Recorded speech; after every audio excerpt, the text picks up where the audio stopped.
Five Nights at Freddy's, you can watch it today. Woo. Not just in movie theaters with the early previews. You can watch it at home today. Okay, now look, a little bit of background here.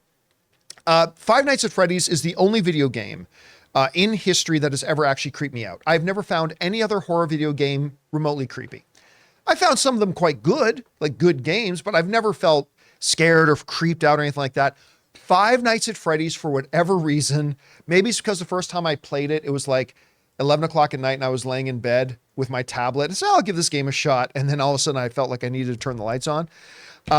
Creeped me out. So I got excited, like many people, when they announced that they were doing a movie. I got extra excited when I found out that the Henson Company, the Jim Henson Company, was going to be working on it with them. I thought that was fantastic. And then my belief in the film took a big hit when I found out that Peacock, Universal, was going to be releasing the movie day and date on streaming on Peacock the same day they put it in theaters. They have done that a couple of times. And each time they have done that, the movie turns out to be complete dog shit. And so I lost a lot of my belief in this. And then, of course, the review embargo didn't release until last night, which is the day before the movie comes out. That's never a good sign. By the way, the reviews have not been great. But, you know, it was going to come out on Peacock tomorrow, but not anymore. It's coming out today. This comes to us from the director who wrote the following. I don't know why that's coming up. Maybe try recycling here. Let me, try that again. Anyway. Well, I'll go to you and you can read it and I'll try to fix it. Well, let me see if I can read double down on my, try that now. I'm not sure if that'll work or not. No, but I can bring it up here. Let's try it again. Is this good content? Well, I'm just gonna read it off while Jonathan tries to get that figured out. I rebooted and it lost your feed. On October 18th, CNET reported that Five Nights at Freddy's was a hit with yet. Let me try that again. On October 18th, CNET reported that Five Nights at Freddy's was hit with yet another minor adjustment in its release schedule, with the debut on Universal streaming service Peacock being changed from October 27th to October 26th. That's today, at 8 p.m. Eastern Standard Time. On October 20th, one fan asked Peacock directly on Twitter about the film's release on the platform, which it reaffirmed would be on October 27th, which is tomorrow. However, that same account has now made a correction and confirms CNET's report that Five Nights at Freddy's will start streaming on Peacock on Thursday, October 26th, today, at 5 p.m. Los Angeles time, 8 p.m. New York time. So as of right now, 5 hours from now, wherever you are, 5 hours from now, if you've got Peacock, you can watch Five Nights at Freddy's. They were at least going to give it a one-day head start in theaters. One day. And I guess they believed, you know what, word of mouth is going to get out really quickly. Let's move up how fast it can be on Peacock and let our Peacock subscribers be excited about it. I'll tell you what, Chris, this whole thing has been so disappointing to me. It really has. And I'm saying this as somebody who hasn't even seen the movie yet. But everything that has happened has been so utterly disappointing. Because one of my mantras is, hey, studio, if you don't believe in your movie, why should I? Yeah. They have clearly showed it every step along the way. They have no faith in this movie. I am going to sit down at 5 p.m. But you know what? Ray and I were talking last week. Because I've been excited about this movie, I was still going to go to the theaters to watch it. Guys, we want to take a second to thank a sponsor of this video, Vessi. Now, you guys know I'm not exactly the most fashion-conscious guy in the world, but I love a great pair of shoes that are comfortable and I can wear almost anywhere. And growing up in Canadian winters when my feet got wet a lot, waterproof would be nice too.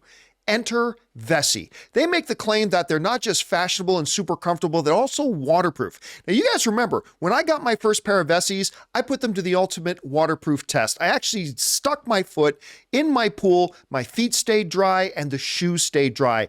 Incredible. And they're the most comfortable pair of shoes I ever owned. Well, that made me want another pair. So I got another pair of Vessis that look great and just equal that world-class comfort that I got from that first pair of shoes. They are absolutely my favorite shoes that I've ever owned. Imagine your favorite sneaker style supercharged with waterproof technology and unmatched comfort. No matter how you like to stay active, Vessi has the shoes for you. Trail-ready high tops, effortless slip-ons, and classic court shoes, all with a waterproof twist. They are just as comfortable and stylish as your favorite sneakers, but even more versatile.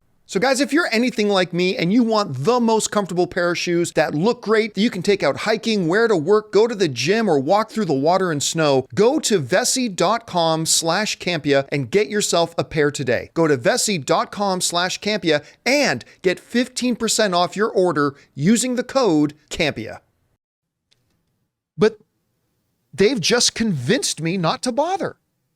I'm a movie theater guy. Yeah. And they have seemed hell-bent to convince me it's not worth my time going to the theater.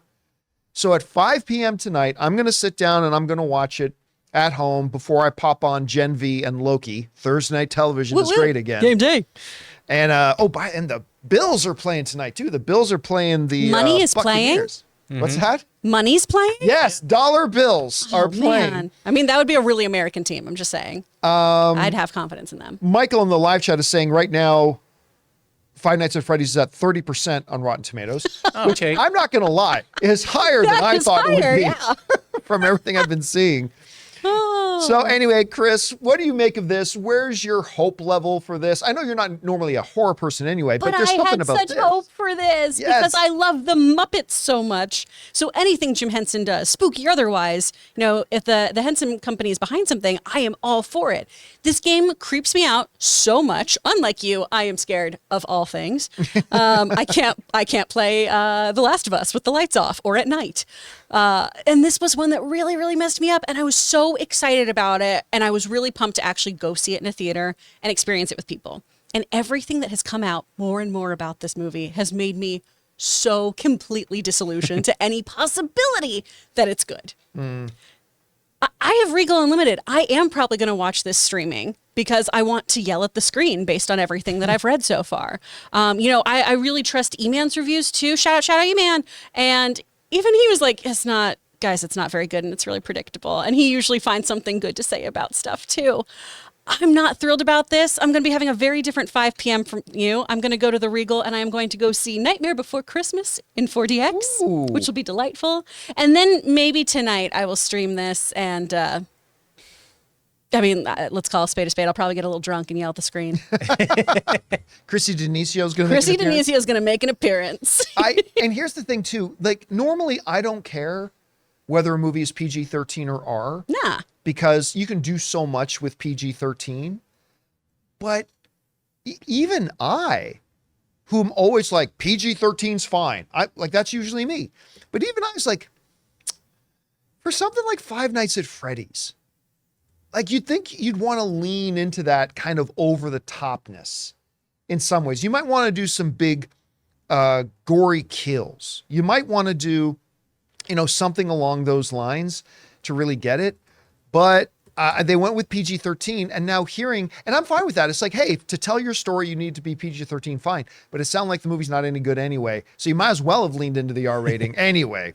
Hey guys, thanks so much for watching this video. Make sure you like the video, leave a comment, and subscribe to our channel. And don't forget, we have a daily podcast called the John Campea Show podcast, available on Apple Podcasts, Spotify, or your favorite podcasting app of choice. Go and subscribe to it today so it'll be there when you need it.